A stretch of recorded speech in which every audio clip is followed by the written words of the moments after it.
నమస్తే friends, welcome to ఈతరం house wife. ఈరోజు మన వీడియోలో కోడిగుడ్డు మసాలా వడల్ని క్రిస్పీగా సూపర్ టేస్టీగా ఎలా ప్రిపేర్ చేసుకోవాలో ఈ వీడియోలో చూపించబోతున్నాను. ఎగ్తో రెగ్యులర్గా చేసుకునే స్నాక్స్ కాకుండా ఇలా కూడా ట్రై చేయండి, చాలా బాగుంటాయి. దీనికోసం ఒక మిక్సింగ్ బౌల్ తీసుకొని 2 కోడిగుడ్లను అయితే ఉడికించినవి తీసుకుంటున్నాను. వీటినైతే ఇలా సన్నగా తురుముకోవాలన్నమాట. ఈ ఉడికించిన గుడ్లను ఒకే డైరెక్షన్లో మనం తురిమినట్లయితే చాలా చక్కగా వస్తాయండి. ఇలా 2 కోడిగుడ్లనైతే చక్కగా తురుముకోవాలి. మీకు ఎక్కువ క్వాంటిటీలో కావాలనుకుంటే మరొక 2 గుడ్లను కూడా ఉడికించి తీసుకోండి. నేను చేసే ఈ క్వాంటిటీకి ఒక 10 వడలు అయితే వచ్చాయండి నాకు. ఇలా మొత్తాన్ని నీట్గా తురుముకోవాలి. చాలా సింపుల్ అండి, చాలా క్రిస్పీగా కూడా ఉంటాయి. 10 మినిట్స్లో రెడీ అయిపోతుంది. పిల్లలు కూడా చాలా ఇష్టంగా తింటారు. ఇలా తురిమిన ఈ కోడిగుడ్లలోకి సన్నగా తరిగిన పచ్చిమిర్చి వేసుకుంటున్నాను. ఇంకా ఇందులోనే సన్నగా తరిగిన ఉల్లిపాయలు అన్నమాట. ఒక పెద్ద సైజు ఉల్లిపాయను అయితే ఇక్కడ తీసుకున్నాను నేను.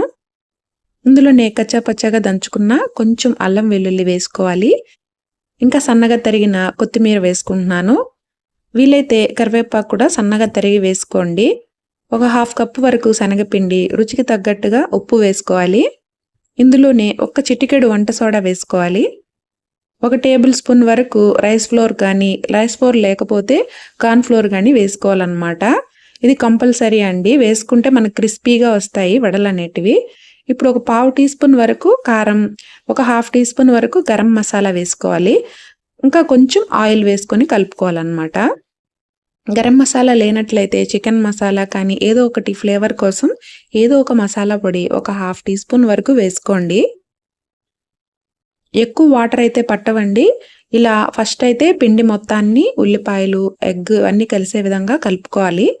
తర్వాతే మనం తగినన్ని నీళ్లు పోసుకుంటూ గట్టిగా ఈ మనం మసాలా వడలకి ఎలా అయితే పిండిని ప్రిపేర్ చేసుకుంటామో అలా కలుపుకోవాలన్నమాట.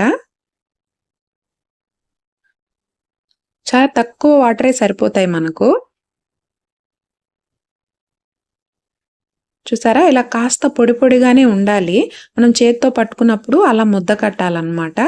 ఆ విధంగా అయితే కలుపుకోండి. మరి నీళ్ళగా కలిపారనుకోండి వడలు అంత క్రిస్పీగా రావన్నమాట.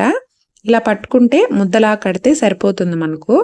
దీన్నైతే ఇప్పుడు అరచేతిలో అలా ఒత్తి చూసినట్లయితే మనకు కరెక్ట్గా వచ్చినట్లు అన్నమాట. ఇలా అయితే చూసుకొని పిండిని కలుపుకోవాలి. ఇప్పుడు మొత్తాన్ని ఒకసారి గట్టిగా అదిమి పక్కన పెట్టుకుంటున్నాను. తర్వాత స్టవ్ పైన కడాయి పెట్టుకొని ఆయిల్ని అయితే హీట్ చేసుకోవాలి. ఆయిల్ హీట్ అయిన తర్వాత ఈ చిన్ని మసాలా వడలను అయితే వేసుకోవాలన్నమాట. ఎగ్ వేసాం కాబట్టి ఇలా నురగా వస్తుందండి. ఆయిల్ కొంచెమే వేసుకొని ఫ్రై చేసుకోండి. ఇలా మంచి గోల్డెన్ బ్రౌన్ కలర్కి వచ్చే విధంగా ఫ్రై చేసుకోవాలి. చాలా క్రిస్పీగా ఉంటాయండి, రైస్ ఫ్లోర్ వేసాం కదా. టేస్ట్ కూడా చాలా సూపర్గా ఉన్నాయన్నమాట.